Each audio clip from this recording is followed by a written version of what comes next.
Olá, boa noite a todas, todos e todos. Primeiro pedindo licença à ancestralidade do dia, a ancestralidade das poderosas Iabás, pedindo licença à ancestralidade, a Eledá Yansan Oiá, em seu dia, Eparre Oiá, mais uma vez dando testemunho da força dessa ancestral, da força dessa mulher, que vai à frente de todas as outras mulheres e homens. E aqui eu venho falar com toda essa proteção dos povos de rua, proteção da ancestralidade e da espiritualidade. Eu venho falar convosco um pouco sobre racismo virtual e o que seria esse racismo virtual e como ele se divide, como ele se multiplica nessa que é a nossa visão do mundo, de um mundo ainda infelizmente extremamente racista. Ultimamente eu tenho notado a reclamação de muitas das pessoas negras e inclusive uma atriz de ascendência africana, mas que é brasileira, não é? E ela tem um problema, ela tem uma rede social, eu não vou citar o nome da rede, que não tem engajamento suficiente para o talento que ela demonstra e para a importância da obra dela. Ora, essa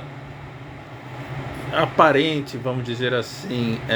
falta de engajamento, falta de oportunidade, falta de seguidores mesmo, ela não é aleatória, ela não é por acaso. O que acontece no racismo virtual, que é aquele que nos toma o tema hoje, é o que acontece nas várias disseminações e nas várias formas e alternativas pelas quais o racismo se multiplica e se propaga no país, e se propaga nos meios de comunicação, e se propaga nas redes sociais, e se propagam nos grupos, nos chamados grupos de pessoas que são linkadas virtualmente e desertificam ou embranquecem o meio virtual. Não é à toa que, se você for uma pessoa branca, uma pessoa, não digo nem racista, mas uma pessoa branca, o seu engajamento, seja qual for o assunto que você trate, seja qual for a linha de pensamento que você defenda, se é humor, se é política, se é questões religiosas, se são questões sociais, se são questões de ONGs ou ambientais, não interessa a qual filiação você tenha, dentre essas todas possibilidades de você criar blogs, de você criar redes sociais, de você criar canais de vídeo e canais de podcasts, e seja lá o que forem,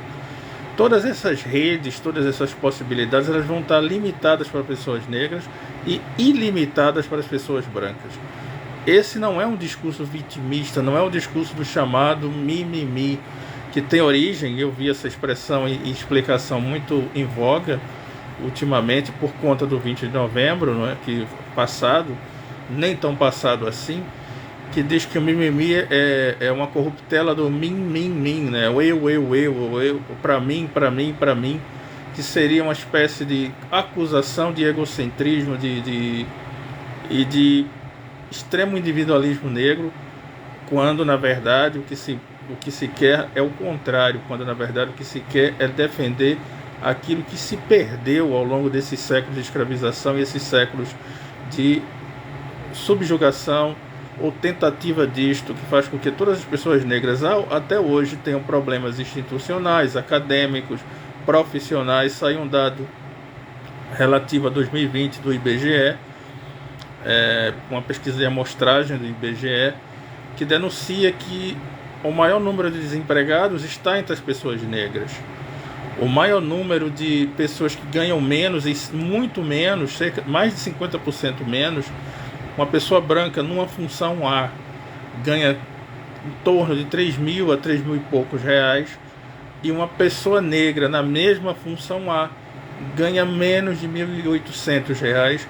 para exercer as mesmas funções, com a mesma carga horária, com as mesmas responsabilidades e, é claro, com uma cobrança infinitamente maior. É escurecido que isso é assim. Então, amigas, amigos e amigos, estamos diante de uma produção racista inerente a esse país ou pertencente à própria estrutura interna e à própria formação desse país. Se nós podemos falar do ponto de vista antropológico, sociológico, histórico da formação do país, um item que não deve faltar na definição de Brasil, escutem bem isto, é que nós somos um país extremamente e pautado em cima de um racismo. O racismo brasileiro se manifesta de diversas maneiras, se manifesta em diversas ocasiões e por diversos meios, mas o racismo que encobre, que minimiza, é evidente que tem algumas exceções. Existe a ascensão de pessoas negras, de jornalistas negros, de atores e atrizes que sempre tiveram destaque, de esportistas, de escritores, mas, todavia, porém, portanto, no entanto, entretanto, existe ainda uma barreira virtual, porque se há uma coisa que o mundo teve uma metamorfose completa, bem maior do que a metamorfose provocada pela Revolução Industrial e pelos seus efeitos, nós temos a revolução virtual, a revolução tecnológica, que está aí e cada vez mais ela invade todos os espaços. O advento e o boom das tecnologias mecatrônicas, das tecnologias robóticas, o aprimoramento e a evolução das tecnologias informáticas que propiciam que eu esteja, por exemplo, aqui a falar convosco, que eu esteja, por exemplo, aqui a discutir e a observar convosco todas essas questões, todas essas interações que por acaso ou porventura nós possamos falar e nós possamos discutir, nós possamos dialogar, e também a possibilidade de eu estar falando aqui agora de um ponto do Brasil e ser ouvido ou referenciado não só agora, mas em outros momentos, de outros pontos do planeta, em outras circunstâncias, por outras formas, outros meios, sejam pela língua portuguesa pela qual me expresso, ou por outros idiomas pela qual as coisas possam ser traduzidas, legendadas. Todo esse advento, toda essa ocupação do virtual, toda essa ideia que nós possamos entender de que nós ocupamos bem mais o mundo virtual no dia a dia do que o mundo real, nós estamos muito mais online do que no mundo, mas é nestas circunstâncias e por estes meios e por esses caminhos que nós nos vemos numa sinuca de bico, vamos dizer assim, num problema sério, porque esse meio que tanto nos agrupa, que tanto nos conglomera, que tanto nos coloca um diante dos outros, mesmo que nós estejamos a quilômetros e quilômetros de distância, a centenas de quilômetros de distância, esse mesmo mundo segrega, esse mesmo mundo separa, esse mesmo mundo preconceitua, e esse preconceituar traz-nos a figura horrenda e nefasta do racismo, adentrando nesse mundo virtual, adentrando nesse meio dessas websites, desses links, dessas hashtags e tudo mais. Tudo o que eu venho a dizer é só baseado, por exemplo, naquilo que eu vos trouxe no começo, a ideia, por exemplo, de uma não ignorável, não adesão de pessoas a seguirem personalidades negras, mesmo as mais famosas, têm mais dificuldades para ter seguidores, a não ser que elas estourem e sejam conhecidas mundialmente, mas aquelas que galgam um caminho mais seguro, um caminho mais lento e gradual, sofrem com essas desnivelações, com esses desnivelamentos, melhor dizendo, que somente fazem com que nós estejamos aqui hoje falando disso. Se eu tenho uma página, esta página e todas as redes relativas ao projeto Asilo Yango, aproveito para dizer que vocês sigam esta página, que vocês sigam o YouTube do Projeto Aziliango, que vocês sigam o Instagram do Projeto Aziliango. Eu vou falar agora quais são as redes e depois eu deixo na descrição desse vídeo, nos comentários, que é o Instagram @aziliango6, ASILIYANGU 6. Esse Facebook, essa página do Facebook, que é o @Projeto Aziliango 6, o Twitter, que é @Aziliango 6, sendo que o A e o Y maiúsculos, e o YouTube, que é @Projeto Aziliango. Essas redes, elas, tanto quanto outras redes, como Pensar Africanamente, que é uma rede belíssima, como em grande parte a Rede Azânia, em grande parte a Alma Preta, a Mídia Preta, a Notícia Preta, são tantas as leituras pretas no Instagram da Bruna Santiago, por exemplo, a historiadora Bruna Santiago, e tantas outras iniciativas, como as religiões de matriz e tradicionais de matriz africana, que têm suas redes. Todas as possibilidades que nós vemos e que nós temos de falar sobre essas questões, elas se perdem, elas são obliteradas justamente por essa anulação, por essa atitude de invisibilização que ocorre dentro dessas redes, dentro desses meios, desses mecanismos, dessas conexões. É certo que os algoritmos, que são a base de todas as coisas que aparecem como nossos interesses, né? Se eu faço uma pesquisa na plataforma de busca do navegador, ou se eu faço uma pesquisa dentro de redes sociais, outras pesquisas congêneres, outras pesquisas parecidas e semelhantes aparecem para mim. Mas quando a questão ela se depara com questões de redes e de projetos e de páginas e de grupos de discussão negros, as coisas parecem ter muito menos opções para você ver. Para você chegar a ter uma proliferação e uma divulgação maior das redes, você tem que suar muito mais. E é óbvio que eu concordo com o Mano Brown, do Racionais MC, quando ele diz que quem foi que disse que nós temos que fazer, suar, lutar 5, 10, 15 vezes mais. Nós não temos que fazer nada, nós temos que apenas reivindicar que as nossas vozes, que as nossas falas e que as nossas comunicações sejam divulgadas tanto para nós quanto para pessoas não negras que sejam antirracistas e que procurem e vejam e visualizem uma possibilidade maior de conhecer atores, atrizes, influencers, bloggers, produtores de conteúdo digital, produtores de conteúdo visual, sem que essas barreiras e obstáculos apareçam e se interponham entre a pesquisa que você faz e as pessoas que você quer conhecer, porque você perde a oportunidade de conhecer tanta gente boa, tanta gente nova, tanta gente que produz conteúdo de grandíssima qualidade, grandíssima qualidade, para ser mais enfático ainda. Você perde a oportunidade de ter acesso a esse mundo inteiro,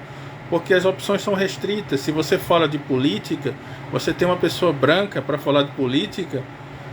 ou melhor dizendo, você tem uma pessoa negra para falar de política para 10, 12, 15 pessoas brancas. No meio das ciências sociais tem muitas pessoas brancas, eu não estou desqualificando isto, que são conhecidas por falar sobre questões negras, mas as pessoas negras que o fazem são desconhecidas. Em uma área como a filosofia, uma área acadêmica, uma área de ensino, de formação de pensamento e reflexão, o pensamento negro, ou feito por negras e negros, e negres e negros, é completamente vilipendiado, é completamente esquecido e relegado ao canto, porque insiste-se em se dizer que é um pensamento primitivo ou que não é filosofia nos moldes canônicos da academia. São só exemplos daquilo que eu vos falo. Os congressos, os eventos, e agora com essa pandemia, com esse problema de nós termos esse retrocesso sanitário no mundo, não é? e todas essas restrições, e todas essas proibições, e todas essas precauções, o boom de coisas como essa que eu estou fazendo com vocês, de lives, de interações, de conversas, rodas de conversas, de cursos chamados remotos, né, dos colégios, das universidades de toda forma, tudo isso foi sendo amalgamado, mas infelizmente, amigas, amigos e amigos, as questões negras elas não foram colocadas em primeiro plano, elas não foram divulgadas. Até hoje você não vê canais, não só como o meu canal, mas canais de todas as outras ordens e naturezas, que sejam de pessoas negras, de cultura negra, de tradições negras. Você não vê esses canais sendo divulgados, sendo propagados com o mesmo afinco, com a mesma velocidade que os outros canais não negros. Eu não estou aqui fazendo uma segregação daquilo que é ou deixa de ser produção negra. Eu não estou aqui advogando para que a produção negra seja vista em detrimento de que as outras produções não sejam. Eu estou aqui advogando para que os espaços sejam minimamente iguais, para que as pessoas, sim, que são as consumidoras desse conteúdo digital, tenham a oportunidade de escolher, tenham a oportunidade de dentre as opções possíveis e todas as opções palpáveis, aí sim escolher os seus caminhos. E isso também vai ajudar e cooperar na questão de diminuir a questão dos preconceitos, porque se eu tenho um canal e que esse canal tenha um aporte de conhecimento, um aporte de cultura que espalhe, dissemine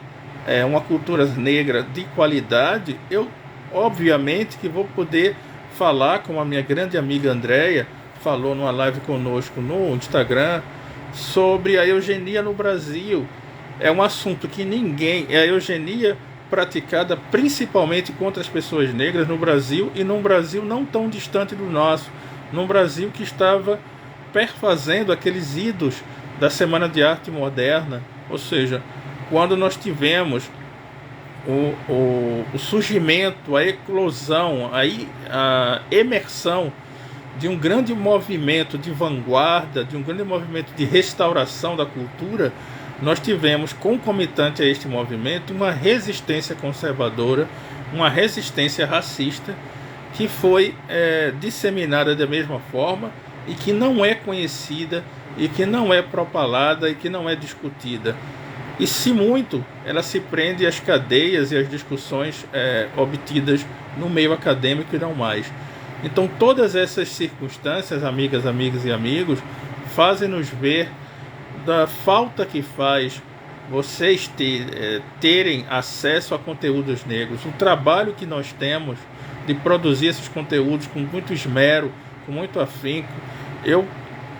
costumo seguir e observar muita gente negra como eu, que produz um conteúdo de grandíssima qualidade, precioso,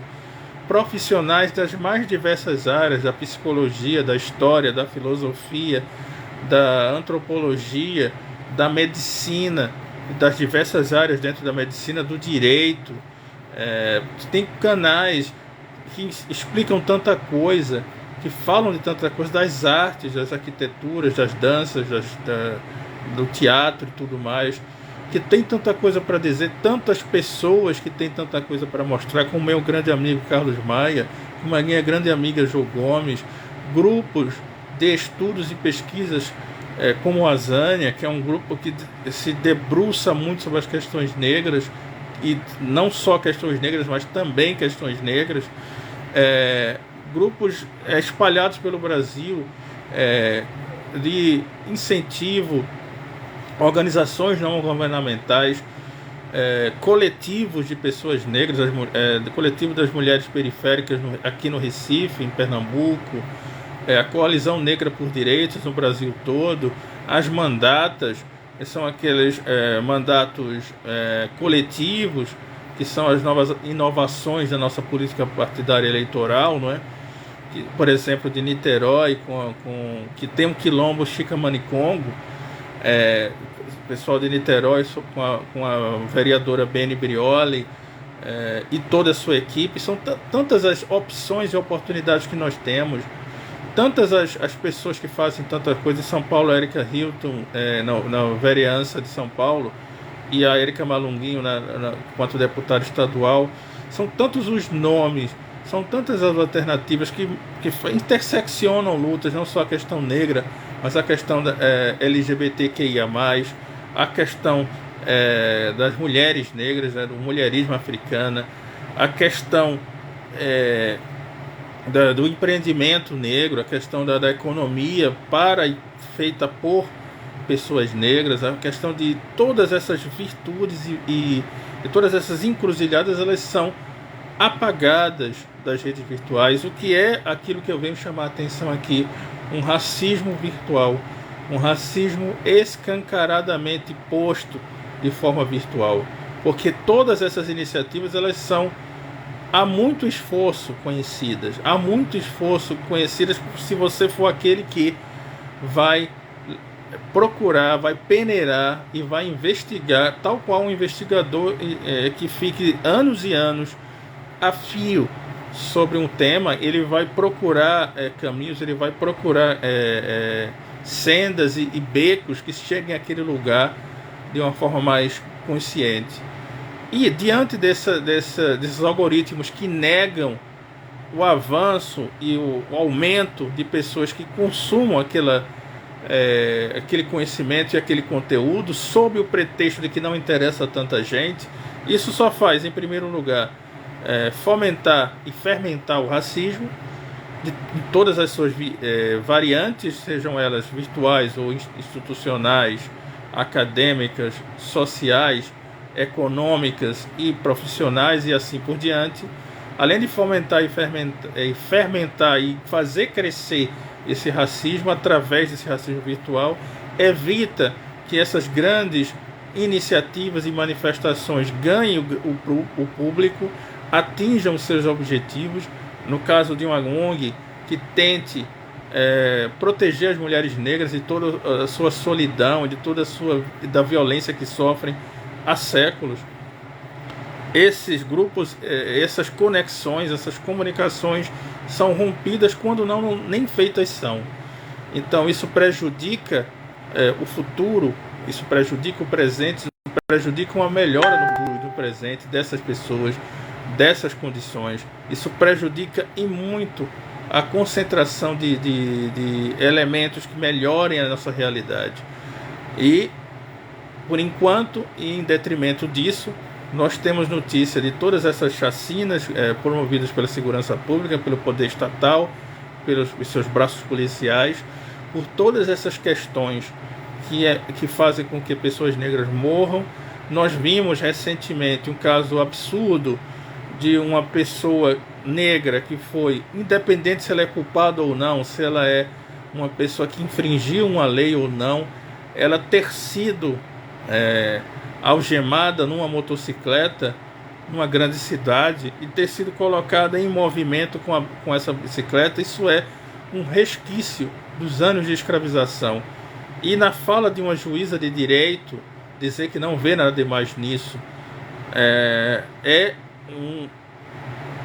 uma coisa absurda, mas esse tipo de informação, ela é fomentada pelo racismo virtual, porque quando vemos casos como o que ocorreu no grande rede de mercados com o João Alberto, quando vemos casos como o roubo da bicicleta no Leblon, no Rio de Janeiro, como vemos casos Brasil afora da violência do poder estatal contra a mulher negra com um filho no colo, quando vemos a violência das abordagens, quando vemos a distinção dos tratamentos, quando vemos todas essas questões sendo multiplicadas e proliferadas também no meio virtual, sendo incentivadas, quando vemos grandes redes responsáveis por conteúdo digital e virtual fechando os olhos para as manifestações racistas, sejam de intolerância religiosa, racismo religioso, sejam contra o cabelo das pessoas negras, sejam contra todas as questões que remetam e façam alusão à pessoa negra, tudo isso dá a impressão, no final das contas, que nós estamos regredindo, ou que não avançaremos nunca para tentar ultrapassar esse racismo virtual e todas as formas e diversidades que ele se apresenta, das maneiras mais cruéis e às vezes escancaradas, outras vezes implícitas, que ele se manifesta. Quando uma rede social ou um grupo ou uma oportunidade, ela não é divulgada como deveria ser ou como poderia ser, por ser uma questão que trate da questão negra, que trate de alguma maneira da questão negra, e isso é obrigatoriamente colocado à margem, colocado ao último plano. Então é contra isso que eu vim falar aqui, é contra todas as formas que ou silenciam, ocultam, ou se omitem, ou então incentivam, estimulam as manifestações de preconceito. Todas essas ideias de falta e ideias de você premiar coisas que são visivelmente ruins, e aqui eu não tenho um pudor de falar que são coisas ruins, que não transmitem nenhum conteúdo, pelo contrário, que tornam a pessoa cada vez mais refém de preconceitos. Essas coisas são abertamente divulgadas, abertamente colocadas para lá e para cá, seja porque você tem muitos seguidores e isso já lhe permite que a própria rede lhe incentive a ter mais e mais seguidores, ou então porque você se presta a pagar, se presta a ter outros meios de obter esse reconhecimento. Em tempos e na época em que nós estamos vivendo num país que comemora uma indicação ao Supremo Tribunal Federal de uma pessoa que se diz terrivelmente de uma religião, e que você vê vídeos assustadores, não porque essa religião A ou B seja melhor ou pior, ou porque não cabe numa instituição laica, na instituição maior da justiça brasileira, comemorações por conta da religiosidade de A ou B ou C. Não importa, porque a religiosidade, em observação a uma prática de justiça, uma prática jurídica, ela deve estar em segundo plano, por se tratar de algo de foro íntimo. Quando eu me proponho o espaço de falar e de pensar em utilizar de minhas crenças pessoais para julgar outras pessoas, eu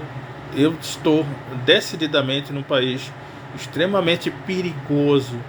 que beira a intolerância no sistema mais periculoso e aquele mais nocivo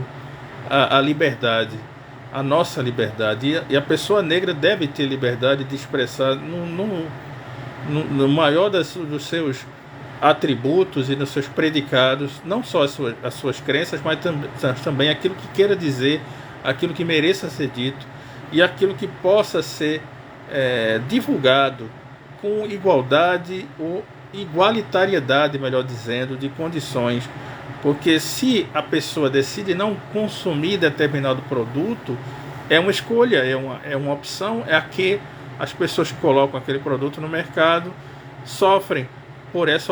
essa escolha, e faz parte do jogo. Mas quando os produtos eles são colocados nos fins das prateleiras, ou são colocados lá no final dos corredores, lugares nos quais as poucas pessoas estão circulando, ou só circulam aquelas pessoas que já sabem aquilo que querem e sabem que vão encontrar aquilo lá, isso é desproporcional em relação àquilo que se queira transmitir. Então o racismo virtual se alimenta dessas atuações e se alimenta desses problemas, se alimenta dessas intenções veladas ou não de esconder, escamotear, de colocar em último plano as coisas que sejam desenvolvidas por pessoas negras, de cunho negro e de interesse da população em geral, e não só interesse da pessoa negra. Então eu espero que essa discussão não termine aqui, que essa discussão na verdade comece. Mas eu já sei que até mesmo essa fala sobre o racismo virtual, consequentemente, por conseguinte, ela não vai atingir aquilo que ela poderia atingir, as pessoas que ela poderia atingir, justamente por conta desses caminhos fechados, dessas ideias de você colocar sempre outras coisas em primeiro lugar e fazer com que se tenha paliativos e placebos em programas televisivos e redes sociais somente no mês de novembro. Então fiz questão de vir aqui já no mês de dezembro para dizer que onde é que está a consciência negra que esteve presente até o dia 20 do mês passado. Onde é que está a luta para que se vença e que se dirima de vez a questão do racismo e a questão do preconceito e a questão da intolerância e racismo religioso, dentre tantas outras. Onde é que está o reconhecimento do talento, o reconhecimento do esforço, o reconhecimento da dedicação das pessoas negras e o porquê dessas pessoas sofrerem tanto e terem que se adequar a lugares e a fazerem concessões para poder aparecerem um bocadinho mais, para poder se certificarem de que 10 ou 15 pessoas a mais vão ver aquela pessoa. Então é inadmissível que eu tenha que falar isso em pleno final do 2021, já perto de adentrarmos em mais um ano. É inadmissível que diante desse boom tecnológico, da facilidade que eu tenho de ter a minha casa agora, neste momento, do meu quarto, para vocês podem até observar no plano de fundo, eu poder falar um pouco convosco sobre questões tão importantes, mas que ao mesmo tempo eu fale para tão poucas e restritas pessoas, que são aquelas que têm acesso a mim e que têm acesso às coisas que eu vejo e que se preocupam com as coisas que eu vejo e que se preocupam com as instâncias das coisas que são colocadas e que são consumidas. Então é importante, amigas, amigos e amigos, que nós vejamos que esses são os tentáculos inerentes e imanentes